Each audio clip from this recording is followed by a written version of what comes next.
I think it is a really good point, though. I mean, with when you transition an entire way of transporting people to a different technology, safety always has to be top of mind, right? And so, I work as the territory sales manager in local to Denver for ABB eMobility. We've been manufacturing EV chargers globally for over a decade. So, one of our main value is safety, and then second is quality, reliability, and so definitely want to make sure that you're partnering with someone that is going to be held to those standards and hold themselves to those standards that you want. So, with that being said, I'm going to have each of the panelists introduce themselves, and we can kind of dig into EV. So we can start with Matt. You want to go here? Yeah. Oh, it's working. Hello. All right.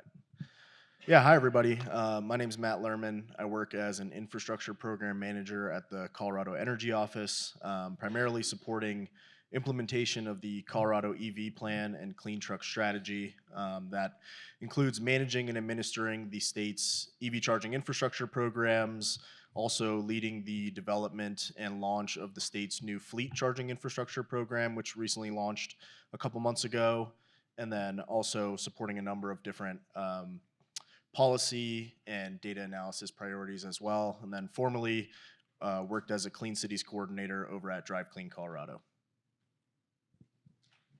John? Afternoon, everybody. So I am not Matt. I am John, the John on the panels. John Gartner, I'm with the Center for Sustainable Energy. Been involved in EVs and infrastructure for 15 years as a researcher and analyst and consultant. And Center for Sustainable Energy is a San Diego-based nonprofit that administers, EV and EV charging programs across the country. We have programs in 10 states for delivering funds for various programs, and I run the research division. So we get to play with all the data that is collected from all the EV and EV charging programs across the country, and we also work with utilities and the federal government and charging network operators on helping to understand how to site and manage EV chargers. I didn't know that. I'm going to find you after this for sure. My name is Matt Leckie. I live just outside of Boulder. I work for NextEra Energy, and I have two boys, a 4-year-old and a 2-year-old. My background is in designing and implementing demand response programs. So with NextEra, we help utilities manage their peak loads, mostly with smart thermostats, electric vehicles, and residential battery storage systems. I would say my passion is definitely trying to help the average sort of consumer understand what we're talking about here and understand why they might want to participate in an energy program and most importantly, how they can get compensated for it. So good to be here. Great, awesome. Yeah, so we're going to be talking about EV charging specifically in the Mountain States.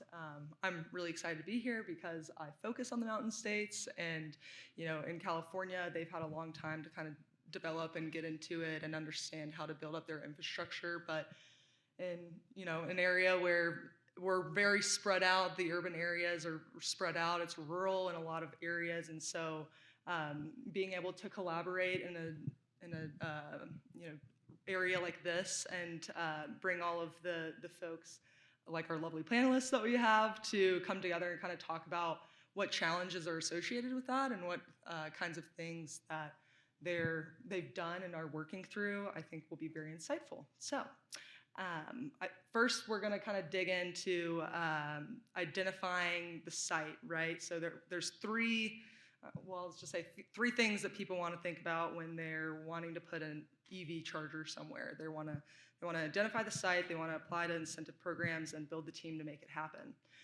So the first question is for John. You've developed Carrot, an impressive tool that identifies prime locations for EV charging. So can you speak to how the rugged conditions of the Mountain West influence how you advise customers to think about EV charging in this region? Yeah, thank you. Yeah, so Carrot, as she mentioned, is a software tool that CSE has developed to help understand suitable locations for putting EV chargers. Many factors, right, come into play here. Is there a sufficient power, and can the utility accommodate those chargers, especially with a lot of the state and federal programs now calling for fast chargers that could be 150 kilowatts or more? Many sites don't have sufficient energy at the time, and they might require capacity upgrades. So that means engaging with the utility. So, sometimes, I mean, site hosts know and project developers know that utilities really can make or break the efficiency of trying to roll one of these programs out. But unfortunately, there's not a whole lot of data that's shared about that. So if you're a convenience store, a hotel that wants to put in EV chargers, you have to really think about, okay, is there going to be enough traffic, right? Do we have enough cars? Are there EVs in the area? Are we going to be able to not, operate this at a loss? And really understand the traffic patterns, vehicle registrations, economics, all those things are important, but really there's a big information gap in understanding, okay, factors might be great. I think I might be able to turn a profit in putting in 4 chargers here, but the utility's going to say, wait, you're on the list. We don't have capacity. We need to do transformer upgrades, maybe even something at the substation level, or adding power distribution at a feeder level. It can be, and we run the largest program in existence today in California. It can be 18 to 24 months or more between a service request and the ability to drop that interconnect. And so that utility data is a real gap that we're starting to work with some of the utilities. They generally don't want to make that data readily available. There's some security concerns about understanding capacity and where grid resources are located. But some states are starting to move now, like in California, Massachusetts, New York, and others, where they're requiring that data to get out there to figure out, can I put chargers in without having a serious wait or all the costs that are associated with that. So our software tool includes all these other factors I mentioned, as well as the utility data is available, figuring out where to put chargers. And in the mountain states, of course, right, it's particular challenges because EVs operate differently here with altitude and with extreme cold temperatures throughout a decent portion of the winter, anywhere around the Rockies. Now you're talking about a different set of operating principles for EVs and different charging patterns around that. So it's not just understanding how much traffic is there, but seasonality. And so you might see significantly more energy being consumed in the mountain states in the wintertime, not only because it can often get negative or very low single-digit temperatures, which greatly reduces the range of the vehicles, but also at altitude. And how many EV owners do we have in the crowd? I was gonna say Smattering. So anybody who's operated an EV in really cold weather or driving up to 14, 16,000 feet knows the 200, 250 miles you normally get ain't happening. And so that means more charging, more frequent charging. So mountain states do present challenges in terms of figuring out how much, where to put the chargers. So sorry for that long response.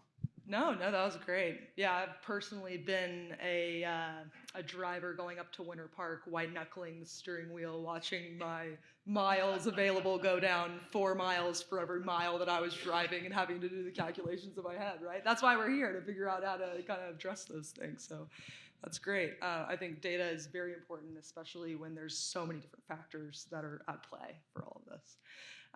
Okay, great. So next, kind of dig into some of the programs, and going to turn it over to our expert in programs specifically in Colorado here, Matt Lehrman.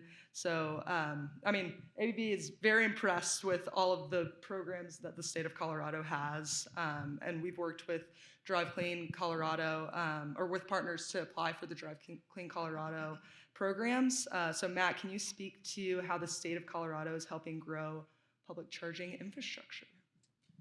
Yeah, absolutely.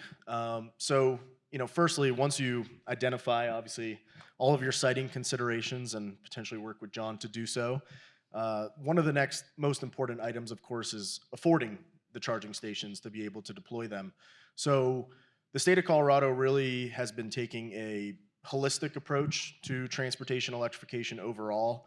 I would say there's 4 key components that we dig into. So planning, policy, programming, and engagement. And our programs are really based off of those overarching plans. So the state of Colorado put in place a Colorado greenhouse gas pollution reduction roadmap with goals to reduce greenhouse gases across Colorado by 50% by 2030 and 100% by 2050. Transportation is the #1 greenhouse gas emitter in the state. So from there, we've also implemented the Colorado Electric Vehicle Plan, which was really recently updated in 2023 with goals of 940,000 electric vehicles, light-duty electric vehicles on the road by 2030, and 2.1 million electric vehicles, light-duty, on the road by 2035. And then also a clean truck strategy as well, focusing on those medium and heavy-duty vehicles with goals for 35,000 of them on the road by 2030 as well. So in looking at those overarching goals, of course, it's really important to then put in place programs so that we can help to achieve those objectives. And at the same time, you need to have funding to put programs in place. So that's where policy, of course, can come in as well. So the state has passed a Senate bill a couple of years ago towards a sustainable transportation system. That put about $730 million or more really over the next 10 years for a consistent cash flow that's going to go towards 3 enterprises, one of which is at the Colorado Energy Office, which focuses on infrastructure. And then there's 2 others at the Department of Public Health and Environment, focused on fleet vehicles and technologies, and then at CDOT as well for transit. But specific to the Colorado Energy Office, of course, one of the biggest considerations when you're thinking about EV deployment is public charging, as you mentioned. Obviously there's a need for charging at single-family residences, but if you look at the costs overall per port, that's significantly lower when you look at single-family residences. So in looking at public charging, we have a number of different programs that are available in the state. It really started off and kicked off with a program called Charge Ahead Colorado, which is focused on community charging, multifamily housing, workplace charging as well, and other commercial establishments, and really was kind of a catch-all for a while here in Colorado. It's been available for over 10 years. And since then, there's been a lot more interest in fleet charging, so we've kind of separated out fleet charging as well most recently. But then, of course, corridor charging is essential too. So some years back, we put out an RFP and agreed to fund 34 sites across corridors in Colorado. That was a partnership with ChargePoint for about $10 million. That program is now finishing, which is really exciting. The last couple of sites are being built out now. And that kind of launched a program called the DC Fast Charging Plazas offering, which really then moved that into more of a competitive application process. And what's really also unique about Colorado is now, since we have state funding in addition to some of the funding from the IIJA, the Infrastructure Investment and Jobs Act, the National Electric Vehicle Infrastructure NEVI Formula Program, we're able to not have to create a new program to administer those funds, but instead to allocate that through the Fast Charging Plazas program, adjust that program to those minimum specifications, and then allow applicants to apply for those programs, whether they're looking at community charging or at corridor charging, so that this way we can then apply our either state or federal funding on the back end, and you only have to pay attention to applying to one program. So it's a little bit unique here in Colorado in that offering. And then obviously, as we've covered each of the distinctions of public charging overall, something that I particularly focus on a lot is fleet charging. I think probably most folks in this room are well aware that medium and heavy duty vehicles overall and fleet vehicles really generally have a disproportionate amount of air pollution and greenhouse gas emissions. And recently, we have been designing and developing a new fleet charging infrastructure program that I've been leading that recently launched and is continuing to be iterated over time. First, focusing more on behind the fence kind of depot charging, because that's where the market is currently, and then looking at even public and medium and heavy duty corridor charging as well. So just kind of giving a broad understanding of the programs we have here in Colorado. The one thing I didn't mention is engagement, obviously really important. Education, awareness, community engagement, making sure that we account for equity and environmental justice as well in all of our programs too. Great. Yeah, thanks, Matt. There's a lot to dig into in Colorado, and it's great that all of those programs are available too, because one of the big questions is how are we going to pay for it, right? Especially in the public charging space. So the engagement aspect, I like that is a good segue for me to go over to Matt Leakey. So you work in developing and implementing demand response programs on behalf of utilities. From a residential perspective, everyday drivers don't want to understand energy markets. So how is NextEra making this a little more palatable and easy for EV drivers to understand? And give an example of a project if you saw some success there. Yeah, I don't think any consumer should really have to understand the energy markets or like real-time pricing. Seems like a lot to ask. NextEra has an electric retail provider in Texas, and I didn't really understand what people there have to do to figure out their electric plan. They have like 100 choices of providers, and they really have to look at like the kW like cost, and it seems kind of outrageous to me that somebody would have to do that. But so yeah, keeping them away from that seems like a good idea. So I think that the way you want a utility is going to design a program like that would be very important. Maybe the most simple way would be just a simple time of use program. So, hey, charge your electric vehicle anytime outside of 5 to 7 p.m. for the lowest price. And that's a pretty straightforward way to help people understand it. However, time of use programs without giving the customer some sort of way to helping them change their behavior, if you don't offer that to them, you can really just increase their bill. And with all the sort of smart home devices we have, I think we should let software decide when to charge. And certainly, if you want to opt out or you have to go somewhere, totally understand. You can opt out at any time. But I like the idea of software doing it. And then outside of just time of use, you could offer a managed charging program, which is becoming more and more popular. And that's basically just going to stop your charging, pause your charging when electricity prices are super expensive or the energy is really, dirty. So I like those managed charging programs. And NextEra or many other companies can offer that to utilities who can then white label that directly to their customers. One thing that we're seeing kind of a lot now is sort of third party. You can buy a software or log in, and it will optimize your energy usage outside of anything that the utility is doing. So I think those are pretty cool. And I think definitely, or in my opinion, the future is let's have like very dynamic rates that we can offer our customers that take in a lot of factors so that they can save money, make money when the electricity rates are high, and let's give them great like optimization software and apps and things so that the car knows when to charge, and then that all gets even more exciting when we can start injecting back into the grid from our cars. So that's what we're planning a lot on is what are the programs going to look like when residents can get paid to inject energy from their car back into the grid. So that's the type of program I'm interested in. Great. All right. Thanks, Matt.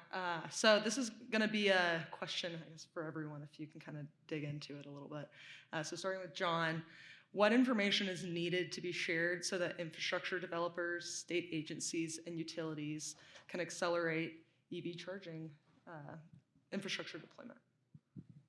Well, since we're talking about energy and rates, understanding what it's going to cost to operate, right? Really important. I already talked about just availability of power and being able to get sufficient power to run the sites. But then also, what are they going to pay? As you mentioned, rate tables, really confusing even for business owners, right? To understand. One of the big bane of the existence of a lot of potential site hosts is the demand charges, right? So utilities, no offense, have to get cost recovery when peak power is exceeded at certain times of day, and it can be very daunting, right? And understanding like, okay, I hope to make X many cents per kilowatt hour that I'm selling in providing those charging services. But what is the right rate schedule to get? Is there any kind of abatement or mitigation? So, demand charges, if you're unfamiliar, can run into the thousands of dollars per month if a certain threshold of power is exceeded in a given month at a location. And so really clearly understanding what the energy costs are, because obviously, right, these are businesses. If it's a, pharmacy or in the public sector, a library or a park or a parking garage, there's only so much money you can make. There's not a whole lot of margin in selling charging services. So really being able to anticipate the costs is a piece of information that is, again, oftentimes, as you said, not so clear in really knowing. And then what's the utilization on top of that as well? So how many people are going to be coming? How long are they going to charge? What time of day? Because that influences your energy cost. All those kinds of things can really make or break the decision. And you've seen a lot of businesses sort of hedge their bets and saying, like, I don't want to go there yet because there's too much uncertainty. I don't know if you have a follow-up on that. Yeah, I mean, the thing that I like about the utility industry is they're so sort of like collaborative, and they're not competing against each other. So I think just, yeah, what's being effective, and I always sort of come back to the customer experience of it all. So what type of programs are your customers saying they want? What are they opting into, and how can it be mirrored at other utilities? So I think, yeah, just that flow of information in that way. Yeah, and I think the theme is looking at a holistic approach to everything, and thankful for my fellow panelists here because I think all of that is part of the conversation. To your point, John, operation costs obviously are huge. Return on investment, total cost of ownership. At the same time, that's primarily for more public charging. So if you're looking at residential charging, it's a lot easier to know what your costs are looking like. Generally, your electric bill. And then, of course, a huge part of that conversation is getting the information from your utility in the first place on whether you can build out that site and whether you need, transformer upgrades or anything along those lines, what the timeline looks like. But then beyond that, I mean, I think that one of the other parts is not just operation costs, but costs of the installation in the first place. And I think that's one of the items that we're really starting to dig into more now, and data is a part of that conversation because we're getting a lot of reimbursement documentation on grants. And I think even more recently with some of the inflation considerations, there's a lot of variety in costs that you're getting. And that's both for equipment, but even more so for installation and electric upgrades. So that's something that I think is really important to make more public and transparent so that they can have those conversations with vendors. Of course, it's really important to get competitive bids as well.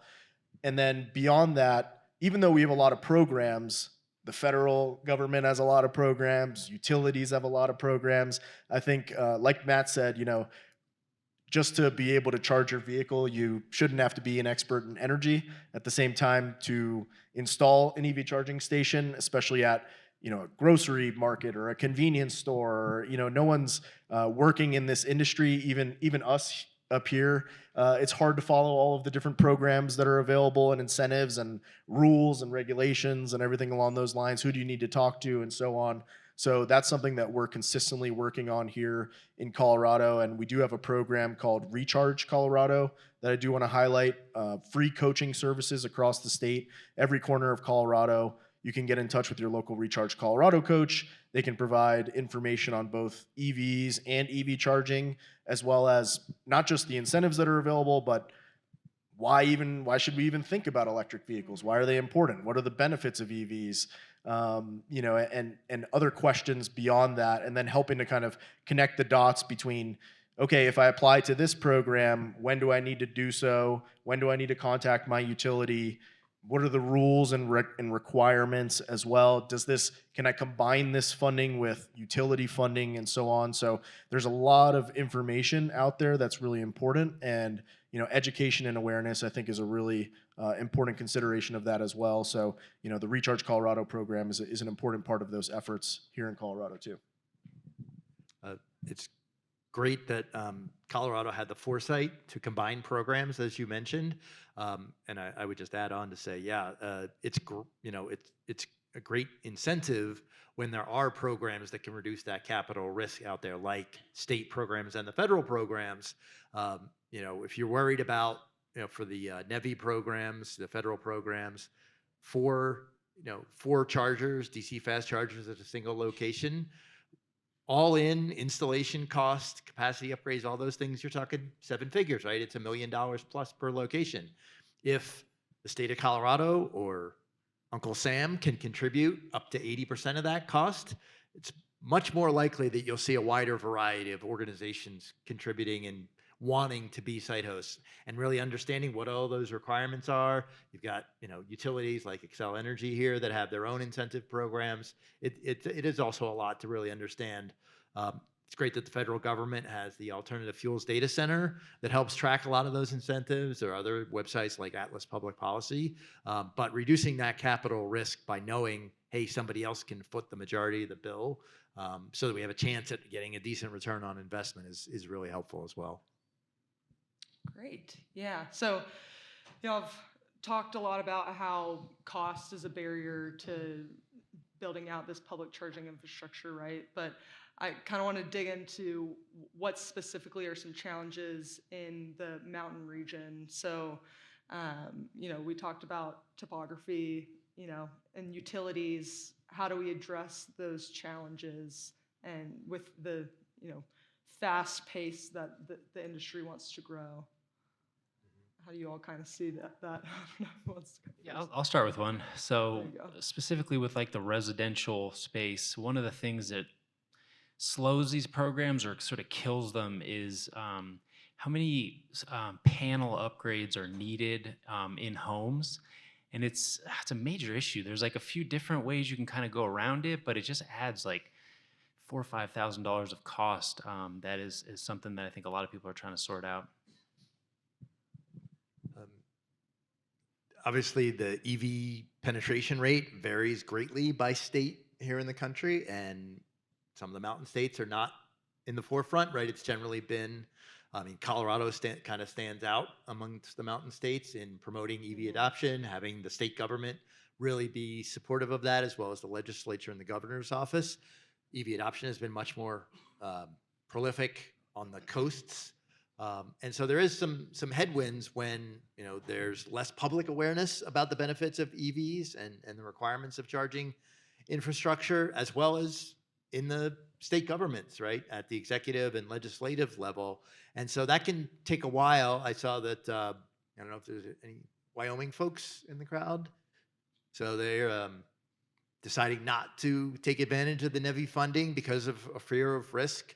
And not taking the federal money. And that's really about a need to have the most current information, and really understanding that the EV wave is coming to every state at different rates, but understanding and learning from the other states what those challenges are.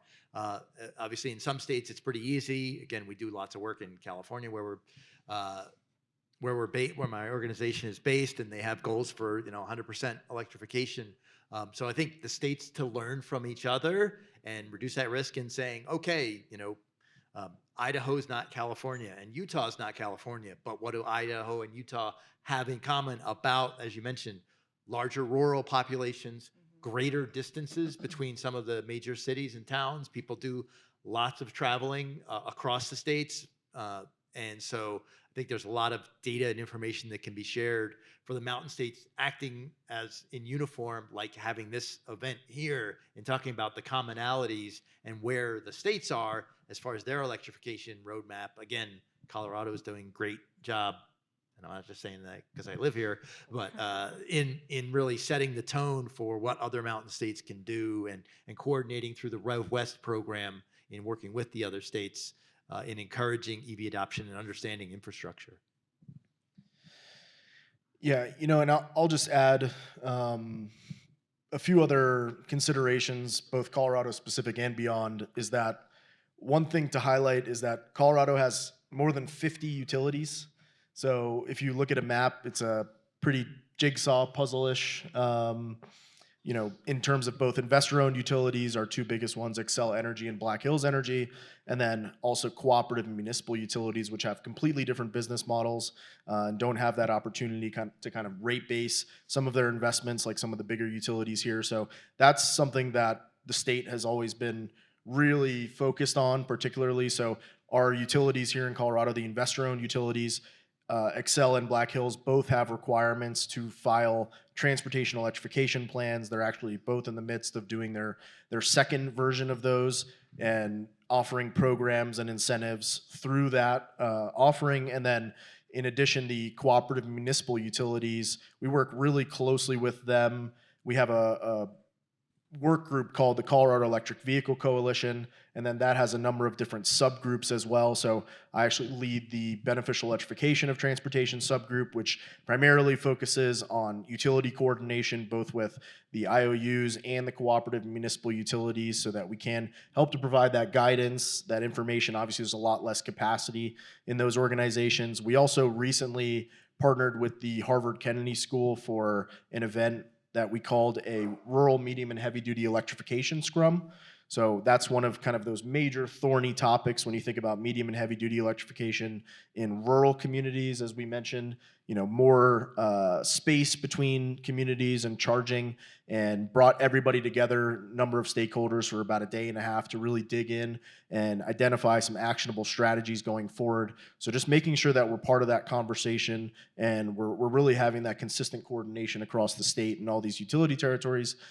Thinking about rural, the widespreadness of communities in Colorado as well, is that's a big focus of our programs too. So, being able to have that funding across the Plazas program and be able to fund those 450 kilowatt minimum fast chargers, both on alternative fuel corridors as well as in communities, obviously is essential. Economic development is another piece of that conversation, because not just fast charging, but also there's a benefit to level 2 chargers in communities, because if you put a level 2 charger in place, it takes more time. You're going to be walking around the center of town, maybe, eating at a restaurant there, going to a convenience store, and so on. And then another highlight, just more broadly as a challenge that I think is important to consider, is not just the cost, but then the financing and being able to afford that cost. And a lot of state programs, including Colorado's, have some limitations in that we cannot fund upfront payments. So, that $1 million, if you're putting in place a fast charging hub, that has to be something that's paid up front. And if you're doing that for, even level 2 chargers, a mom and pop shop, being able to afford $20,000, $30,000, $40,000 is really expensive. And that's why we're also trying to look at financing opportunities. And excitingly, from the IIJA, as I think it's maybe the IRA, but there's about $20 billion that's going to go towards green banks across the country as well. So that's really important to consider. The Colorado Clean Energy Fund, the Green Bank here, is an entity that we're working closely with to think about bridge loans. So when we do award funding to certain entities, if they need financing in the near term, they can work with the Green Bank or with other financing entities, be able to help provide that upfront cost to be able to complete the project, and then we then pay the reimbursement at the end. I did want to also mention about the drivers part of the conversation, right? Who are the vehicles? I asked earlier about who owns an EV. How many pickup truck owners do we have in the crowd? You?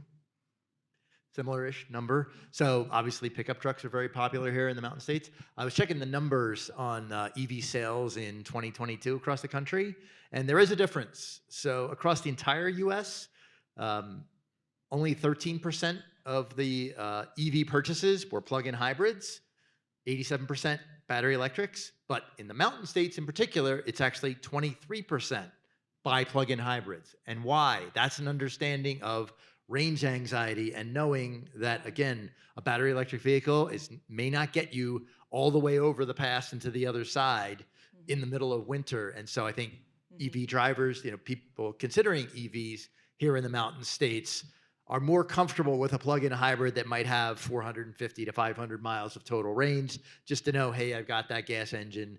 And also the fact that, again, pickup trucks, very popular in the Mountain States.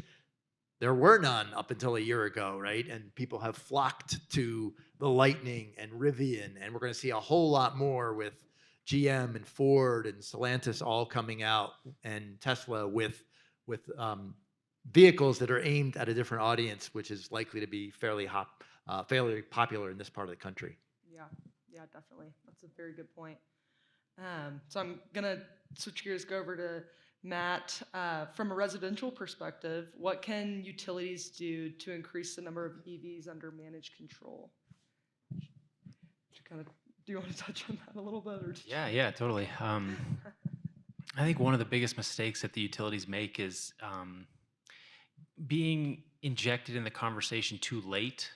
So, if you get to somebody who bought a Lightning, which I want, those are awesome, and also got the charger at their house, if you get to them when they have all that, like, your program's really not as interesting. And enroll it there, like, I've kind of already made my decision. So I think that if they do more programs and do more education to let people know that you're thinking about an electric vehicle, like Excel Energy or whoever your local provider is a trusted source and someone that can help you. And the type of program that I'm talking to a lot of utilities about right now is, let's offer your customers an EV charger for their home that we're going to be able to get discounted pricing on. We're going to get a professional install. And when you get that and when you take that discount, you're also in this managed charging program. So I think that's going to help get a lot more people understanding what these programs are and earlier getting them involved and signed up for the program. And I do think that utilities miss a lot, and actually car companies as well. Like, the EV commercials are like jumping off, cliffs and really exciting, but they don't really take that moment to like educate people why this matters, why they might like it, what's different about it. So yeah, education and getting utilities involved early. Yeah, that's great. I know all the Super Bowl commercials now. It's easy when I tell people I'm in the EV industry. They're like, "Oh, it's cool, it's fun, it's new," but there's a lot that goes into it. And I know we're almost getting to time here, but I want to touch on something that people don't think about until maybe it's too late sometimes, is the reliability of the charging infrastructure and the ease of service too. And I think, Matt, you kind of touched on this a little bit with having people that know how to service the equipment and having reliable equipment, knowing that when I go to that charging station, it's going to be up, it's going to work just like a gas pump would. So I don't know if anyone wants to kind of dig into that. How are y'all addressing that challenge? I'll kind of start off, and then I think John can really speak to this as well with all of the data work that you do. But reliability is obviously essential. You generally, if you pull up to a gas station and you see one that's out of order, it's kind of rare. And I know it goes through folks' heads at that point, but an EV charger is even more complicated. As you start to look around the map and PlugShare and find everything along those lines. So it's a really important consideration. And in our programs, we do try to make sure that we accommodate for that. So part of our programs does require 5 years of networking and 5 years of warranty to be purchased with all of the charging stations that are funded through the programs. And the reason for that is, one, making sure that those costs are paid up front. They are eligible costs, therefore, through the program, so we can reimburse on those costs as well. And then making sure that those charging stations aren't just, being installed and forgotten about. Making sure that there is that warranty in place, again, to that theme of making sure that convenience store operators, mom and pop shops, et cetera, are not in the business of managing and operating EV charging stations. So having that warranty is really essential. Networking as well is a huge component of that, and obviously leads into John's conversation too, is that we can then track what is the uptime of certain charging stations and be able to enforce those requirements that we have on our programs. The other thing is that what's really important about the new federal NEVI requirements is that they do have 97% uptime requirements as part of that. So now making certain that through those that federal eligibility, and then now applying to our state funding as well, because we're using the same program for that and putting in place the same requirements, we will ensure that there is that 97% uptime. And then the other item to add to that as well is, of course, workforce development to make sure that you have the workforce to be able to operate and maintain these charging stations, which is also a really important factor here in Colorado that we're taking into account that CDOT really leads a lot of the work on as well. Great. All right. Well, I think we're at time here. So thank you to all the panelists, and thank you all for taking the time to listen. We'll be out in the hall if y'all need anything.